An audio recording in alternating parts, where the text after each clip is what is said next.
हाय सगळ्यांना. तर बघा आता 4 वाजून गेल्या. म्हणलं चला थोडासा व्हिडिओ घ्या म्हणलं. कालचा आहे रात्रीचा पण एडिट करू वाटणं. सकाळपासून काम होतं नुसते महाग धावपळ आणि तीच करत होते. मागाशी भाकरी करत होते सकाळी म्हणजे 1 वाजता. त्याच्या आधी नाश्ताही केला होता सगळ्यांना, मुलांना, कार्तिकीला, छोकोलांना, घरच्यांना सगळ्यांना. आणि मग ते आपापल्या कामाला गेले जिकडलं तिकडं. धुणंही धुतलं सगळं, भांडी घासली आणि स्वयंपाक करा 1 वाजली भाकरी करायला. तर बघा आज भाऊबीज आहे आणि सगळी तर आपापल्या माहेरी गेल्या असत्या. कोण नाही तर भाऊ तुमच्याकडं आला असं नाही का. तर सगळे जिकडं तिकडं आपापल्या नादात असतात आणि आनंदाचा दिवस सगळ्यांसाठी. तर माझ्यासाठी तर बघा इकडं काय चाललं तुम्हाला तर माहितीच आहे, दिसतंच आहे. मसाला आजच करायचा होता पण जरा दुखणंच आलं आहे. ह्यांनी पण 2-3 दिवस झालं आजारी, बरं नाही ह्यांना. आणि माझं पण दुखतंय पण आपलं काम तर करावं लागतं. बायकांना काम करावं लागतं, झोपून कसं चालत नाही, आहे का नाही. तर बघा इथं भाकरी केला मगाशी 1 वाजता. भाकरी बसताच ह्यांनी मला नेलं मसाल्याचं सामान नाही. मिरच्या आणल्या तिकडं भाज्या टाकल्या. काला करू नको ना, धिंगाणा घालतात लेकरं, वैताग देतात. मग जाऊन सामान आणलं बघा. येऊस तर करूच तर 2 वाजले घरी यायला. थोडं बसले आणि इथं लसूण सलाई घातला. ह्यांनी म्हणलं कांदा काप, काय करूच वाटणं. कांद्याला अजून येडाने होय. ओम करड होतो हिला काय का नाही. लेकरं की चित्री तुला ना असा हडा वाटला ना ओम, तुला तो ऐकत नाही रे थोडा सुद्धा कोणाचं काय. वैताग देतो, जीव खातोय नुसता. सारखं त्या पोरच्या मागं हात धुवून लागतो. ते लसूण गोळा कर म्हणलं. कांदा सकाळ कापून आता पण झाला असता कापून, पण संध्याकाळी ठेवायचं कुठं नाही का. आता पण एवढं सुकलं असता, संध्याकाळी झोपायला जागा पडत नाही सगळ्यांना. म्हणलं सकाळच्या पारी कापून आता लसूणी फोडून तेल लावून उन्हात टाकावं म्हणलं आणि खोबरं धनं हळकुंड मीठ करावं. वामान दुर्गा पण सारखी भांडणं करतात एका वस्तूवरनं खेळायसाठी. ह्यांचे भांडणं हिचं झालंच तोंड अजून चालू, भंगा चालूच झाला रडायचा. सारखी रडती, किरकिरच करते कशावरनं पण विनाकारण. चला एवढं लसूण फोडून घेते आता. म्हणलं होतं थोडासा आराम करावं, अंगच खाजवतं. आठवडं झालं मला वाटलं पित्तच उसळलं नाही का, म्हणून मी गोळ्या पण खाल्ल्या 1-2 पण त्याने काय राहिलं नाही. आता ह्यांनी म्हणलं होतं जाऊ दवाखान्यात, काय झालं कोणाष्ट खाजवतं आणि खाज सुटते, खाजवलं तर जास्त होते आणि त्या मोठ्या फळ्या येतात अशा हातापायाला, गांजे कशा येतात तशा बघा. ले असं आगाव होती, लाल होत्या त्या फळ्या परत. तर जाऊ म्हणलं पण अजून तर काय गेलो नाही बघा. रोज म्हणतात जाऊ दवाखान्यात आणि ह्यांनी तर झोपल्यात. ह्यांनी माझ्या मागं म्हटलं कांदा काप. आता म्हणलं कांदा कॅन्सल करावं, बाकीचं जेवढं काम आहे तेवढं सगळं करून घ्यावं. लसूण फोडून तेल लावून अजून फोडायचं आहे बघा. इकडं असं पडला आणि पोरं भांडणं करतात असं. इकडं नुसती वैताग देतात, कशाला पण चिडचिड करते दुर्गा ते विनाकारण. चला एवढा घेते लसूण फोडून. राधू गेली वरच्या घरी खेळायला, कधी येते काय माहिती नाही.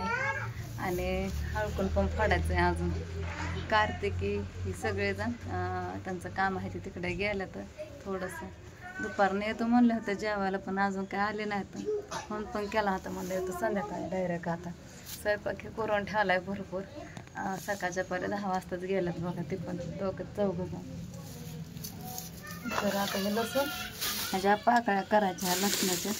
ही ताटलीभर लसूण सोलायचा फुल भरून एवढा आणि तेवढा कांदा कापायचा. कांदा पण कापून झाला असता, सगळ्या घरात वाचतो तर मुलं आहेत तर संध्याकाळी घरात झोपायला, त्याच्यामुळं कांदा जरा मी कॅन्सलच केला कापायचा. म्हणलं सकाळच्या पारी कापून घ्यावं. सणासुदीचं पण मसाल्याचं काम करावं लागतंय बघा. रोज काय ना काय काम येतं. काल पण मी तांदूळ, गहू, ज्वारी सगळं चाळलं. सगळ्या घरात मस्किटं झाली होती, ते पण चाळलं. वळ चाळलं. आवसम पण नव्हता हातात, ते चाळण धरा एवढा हातपाय गळटलेलं होतं मला. कधी वाटतं की 4-5 दिवस माहेराला जावं, कुठं जावं, तर ते पण नशिबात नाही बघा. दुर्गा कशी रडते, सायकलीसाठी भांडणं, हात लावला तरी रडते मोठ्याने. जाता तरी कोणाकडं, आपलं घरंदार एकच, कामन लेकरं नवरण हेच, दुसरं काहीच नाही बघा आयुष्यात. एवढंच आहे. भाऊ पण नाही आला अजून. आज भाऊबीज होती मला म्हणलं बघू 2 दिवसांनी येतो. म्हणलं बघ तुझ्या मनाने. म्हणलं उद्या तरी. म्हणला बघू जमलं ते तर. म्हणला पूजाकडे जातो आणि तसं तुझ्याकडे येतो उद्याच्याला. म्हणलं तर खरं, पण नक्की माहिती नाही. पहिल्यांदा तिचंच घर असतं ना तिकडनं येताना. बघू कधी येतोय ती. आणि दिवाळी तर करायची तर माझी राहिली निम्मी अर्धी. चिवडा केला, शंकरपाळ्या केल्या आणि चकले केले होते. पाळण्याला खेळते मग चिडचिड करते. कसं मग चप्पल सोडून गेला. कुठं चालला? खेळायला चाललो म्हणतोय मामा. पण काय कामच करू वाटणं. बळबळ नेटाने चाललंय. नाही करावं तर मसाल्याची ऑर्डर घेतलेला ती पण द्यावं लागतं बघा. नाही देऊन काय करता. आधीच तो कुरिअर बंद होतं 2-4 दिवस. आज चालू व्हायचंय आणि उद्याच्याला मसाला पोस्टात म्हणा कुरिअर म्हणा घेत्या आणि पार्सल करतो. चालला का? दुर्गाला नव्हतं का लय रडते. का आले खाल्ले चालले मसाला द्यायला. कोण आलं तर झोपेतनं उठून चालले. पप्पाला म्हणा पाणी तरी मारा डोळ्यावर. चालले उगा 2 जण भांडणं करतात. मान दुर्गा काम करू देत नाही काय नाही. लसूण तो कुठपर्यंत आलं. गॅलरीतच बसली आपली फोडत. ऊन पण गेलं सारं. म्हणलं फोडून तेल लावून ठेवा. एवढं तेवढं ऊन आहे. तेवढं सकाळच्या पारी उठलं की उन्हात टाक. चालले ते मोठ्या मोठ्याने रड.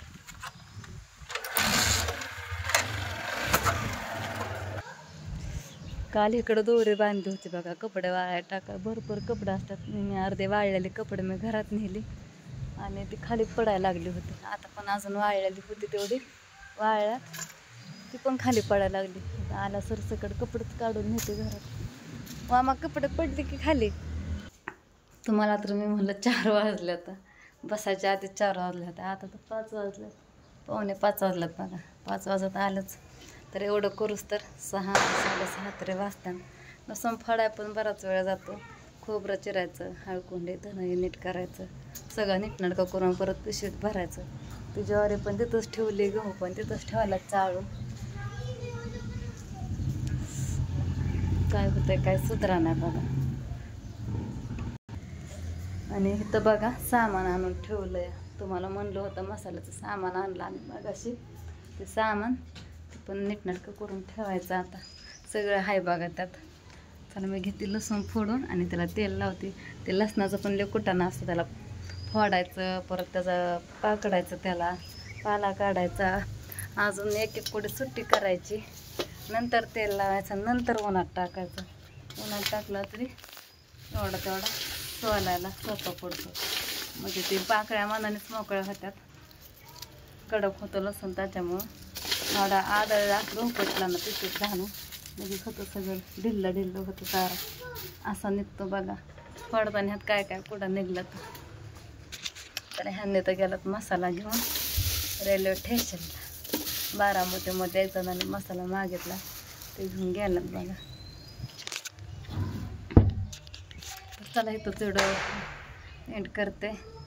तुमचे तर भाऊबीज झाले असं कोणी येतंय जातंय आणि बघा आपलं करते मसाल्याचं काम, घरातले कामं.